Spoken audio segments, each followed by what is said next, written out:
आज सुबह से मीडिया रिपोर्ट के माध्यम से देश देख रही है कि ये जो एसआईटी है, एसआईटी ने अपने एफिडेविट को कोर्ट में सबमिट किया है। एफिडेविट ने अपने जांच को कंक्लूड करके ये जो रिपोर्ट रखा है, बहुत सारे सत्य को ये सामने लाती है।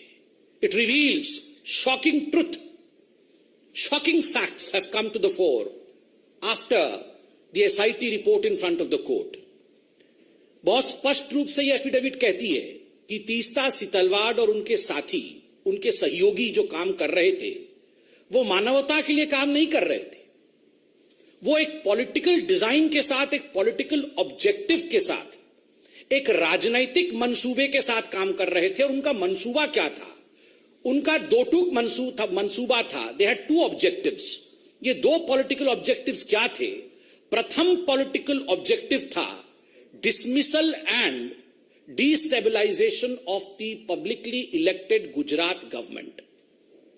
उस समय जो राज्य की सरकार थी गुजरात में, किस प्रकार से उसे बर्खास्त किया जाए और उसे अस्थिर बनाया जाए, यह प्रथम राजनीतिक मनसा, यह प्रथम पॉलिटिकल ऑब्जेक्टिव तीस्ता सितलवाड़ और उनके मित्रों का था, उनके साथियों का था। और जो दूसरा मनसा था, the second political objective was to frame innocent people in Gujarat right 2002, जिसमें आदरणीय प्रधानमंत्री नरेंद्र मोदी जी का नाम भी शामिल है। किस प्रकार से नरेंद्र मोदी जी के नाम को शामिल किया जाए, किस प्रकार से उन्हें अपमानित किया जाए, उनको किस प्रकार से पदच्युत किया जाए, किस प्रकार से उन्हें परेशान किया जाए, ताकि भविष्य का एक लीडर जो भारतीय जनता पार्टी को आगे लेने की क्षमता जिसमें है, उसे रोका जा सके। इस मनसा के साथ तीस्ता और उनके साथी काम कर रहे थे। ये जो पॉलिटिकल ऑब्जेक्टिव था, इसका खुलासा एफिडेविट में हुआ है। एफिडेविट ने स्पष्ट रूप से कहा है कि ये जो कॉन्स्पिरेसी, ये जो षड्यंत्र है, this conspiracy was to malign the image of Gujarat. केवल नरेंद्र मोदी और केवल राजनैतिक दृष्टिकोण से नहीं, गुजरात किस प्रकार से इसमें उसके चित्र को मलिन किया जाए, इमेज ऑफ गुजरात को धक्का पहुंचे, यह षड्यंत्र भी तीस्ता सितलवाड़ और उनके साथी कर रहे थे। षड्यंत्र तो हुआ, षड्यंत्र के रचयिता कौन थे?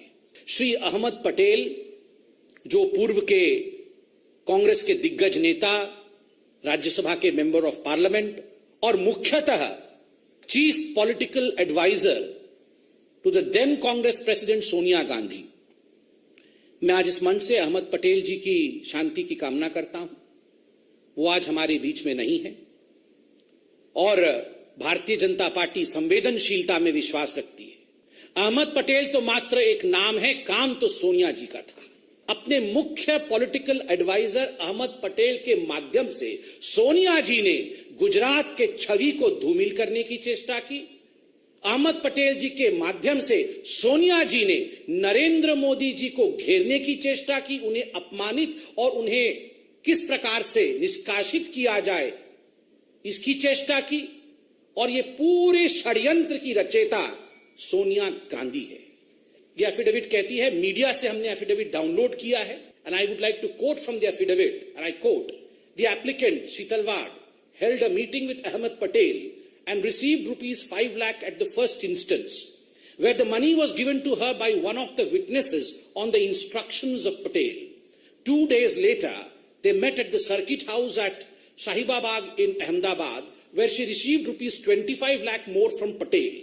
This amount was not for relief work, as relief activity was carried out by Gujarat Relief Committee. There were many other political leaders in the meeting. पैसे दिए गए और जो पहला किस्त गया है, वो पहला किस्त 5 + 25 अर्थात 30 लाख का पहला किस्त सोनिया गांधी जी ने तीस्ता सितलवाड़ को दिया। अहमद पटेल जी हमारे बीच में नहीं है। अहमद पटेल जी ने तो केवल डिलीवर किया, दिया सोनिया जी ने अपनी तिजोरी से, डिलीवरी की अहमद पटेल जी ने और लिया तीस्ता सितलवाड़ ने। और याद रखिए, ये 30 लाख उस जमाने में केवल पहला किस्त था। This was just the first instalment. इसके आगे न जाने कितने करोड़ों रुपए सोनिया गांधी जी ने नरेंद्र मोदी जी को अपमानित और बदनाम करने के लिए, झूठे षड्यंत्र में फंसाने के लिए, बीजेपी को नीचे गिराने के लिए, बीजेपी कैसे आगे ना बढ़े, इस चेष्टा में और केवल बीजेपी और मोदी को पीछे रख करके राहुल गांधी को प्रमोट करने के लिए 30 तासी तलवार का इस्तेमाल इस पैसे से सोनिया गांधी जी ने किया।